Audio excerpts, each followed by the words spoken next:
Bonjour à toutes et à tous et bienvenue à On se fait une toile, votre émission du cinéma de Pertuis sur pertuis.com, mais également l'une des seules émissions qui vous rend heureux. Ah oui, non, c'est mon lancement, juste qui vous rend heureux. Voilà, je vous donne les bandes annonces de la semaine, ma petite critique, voilà, happy quoi. Happy. Je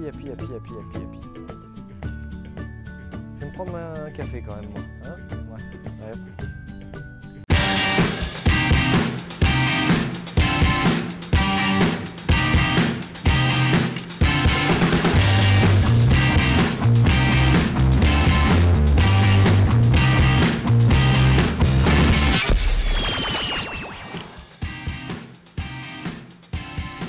Bon alors, cette semaine dans votre cinéma de Pertuis, si vous aimez les gros dinos. Elle tue pour le plaisir. Si vous aimez... Ah bah non, mais il y a que ça cette semaine. Donc on passe de suite à la bande-annonce, ainsi qu'aux films qui sont toujours en salle, et à l'avant-première de la semaine. Cette semaine, vous aurez le droit à Jurassic Park World en 2D et 3D. N'oubliez pas de cliquer sur l'affiche afin d'accéder à la bande-annonce.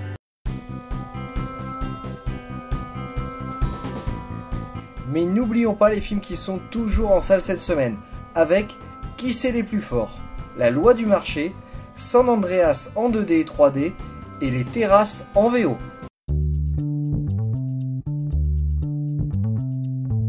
Et l'événement de la semaine, c'est l'avant-première du film Vice Versa, le nouveau Disney Pixar. Donc il y aura deux séances le dimanche 14 juin, une à 10h45 en 3D et l'autre à 16h10 en 2D.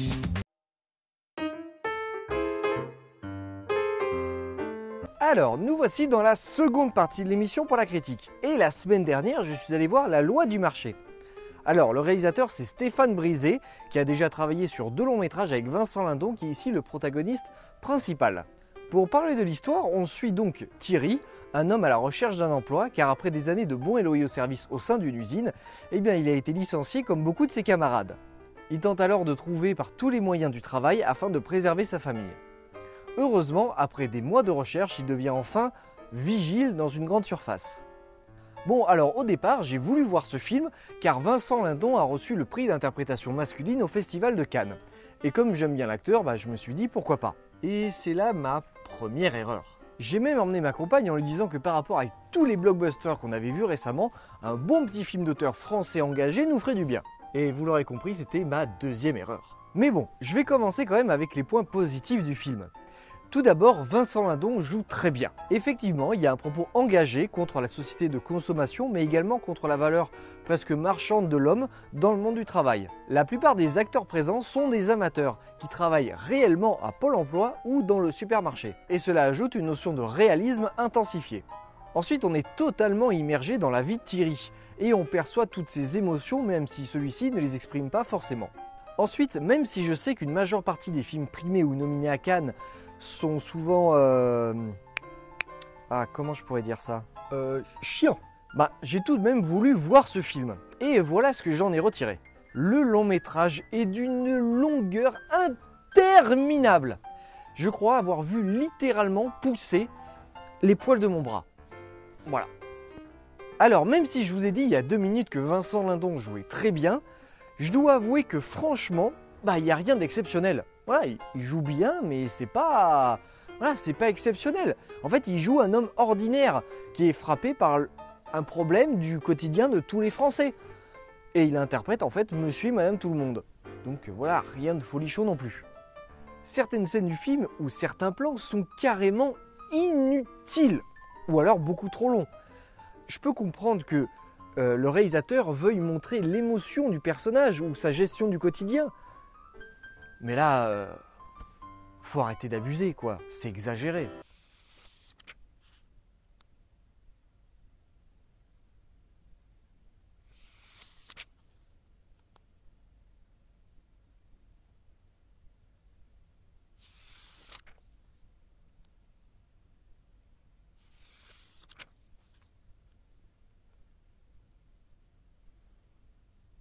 C'est long, hein?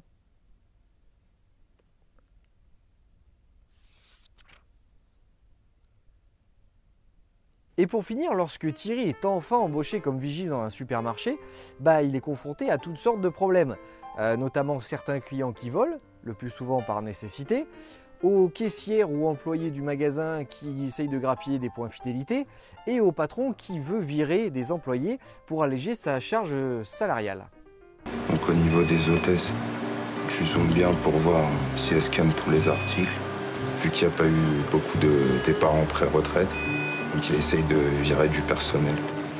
Et le réalisateur se sert de ces scènes pour faire une tribune contre les patrons qu'il pose en salaud dans toutes les situations. Du coup, le personnage principal est tiraillé par sa conscience, car il est témoin d'instants difficiles qu'il ramène à sa propre vie. On fait le parallèle en fait avec sa situation précédente et on se dit que s'il n'avait pas trouvé d'emploi, il aurait pu également voler dans le supermarché. Mais le pire pour moi, c'est la façon dont se conclut le long métrage, parce que ça explose l'ensemble des convictions et des intentions qui étaient présentes depuis le début. La dernière réaction de Thierry est compréhensible, dans une moindre mesure en tout cas, mais complètement incohérente et disproportionnée. Pour vous faire court, et croyez-moi, je pense que certains seront encore en train de dormir à ce moment-là, il emmène en fait une caissière dans une salle à part afin de lui faire avouer qu'elle a utilisé sa propre carte fidélité alors que les clients ne l'avaient pas. Comprenant que le geste de la caissière est presque désespéré et qu'elle veut juste acheter un tout petit peu plus dans le magasin, mais que ça va entraîner forcément son licenciement, il part. Voilà, il part sur un coup de tête comme ça. Voilà, il prend ses affaires dans son casier, il monte dans sa voiture et s'en va. Et le film se termine comme ça.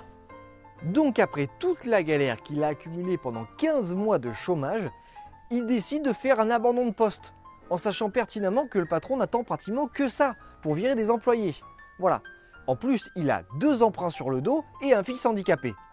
Ah mais ouais, je vous ai pas parlé du fils handicapé. Car oui, et je ne sais pas pourquoi, peut-être à part pour attrister encore plus le spectateur sur la situation de Thierry et lui montrer qu'il a une vie de... Bref, vous m'aurez compris. Voilà, le réalisateur et le scénariste lui ont donné un fils handicapé. Oui, alors je sais, vous allez me dire, ça peut arriver à tout le monde. Oui, effectivement, ça peut arriver à tout le monde.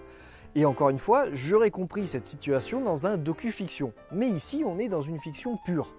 Et voilà, à part attrister encore un petit peu plus le spectateur, je vois pas bien l'intérêt. Bon, vous l'aurez compris, c'est un film d'auteur qui se veut soi-disant contestataire et montrer la difficulté des Français au quotidien. Mais j'ai envie de dire que notre vie nous suffit et qu'on n'a pas forcément besoin ou envie d'être confronté à notre quotidien avec une pseudo-morale à la fin. Et je vous promets que si on enlève les scènes de plan fixe inintéressantes, vous obtenez un court-métrage qui aurait plus d'impact. Bon, qu'est-ce qui se passe? C'est pas la première fois, Madame Anselmi, vous avez été filmé. J'en ai dit. Vous confirmez? Oui, monsieur, vous confirmez. Thierry, vous confirmez?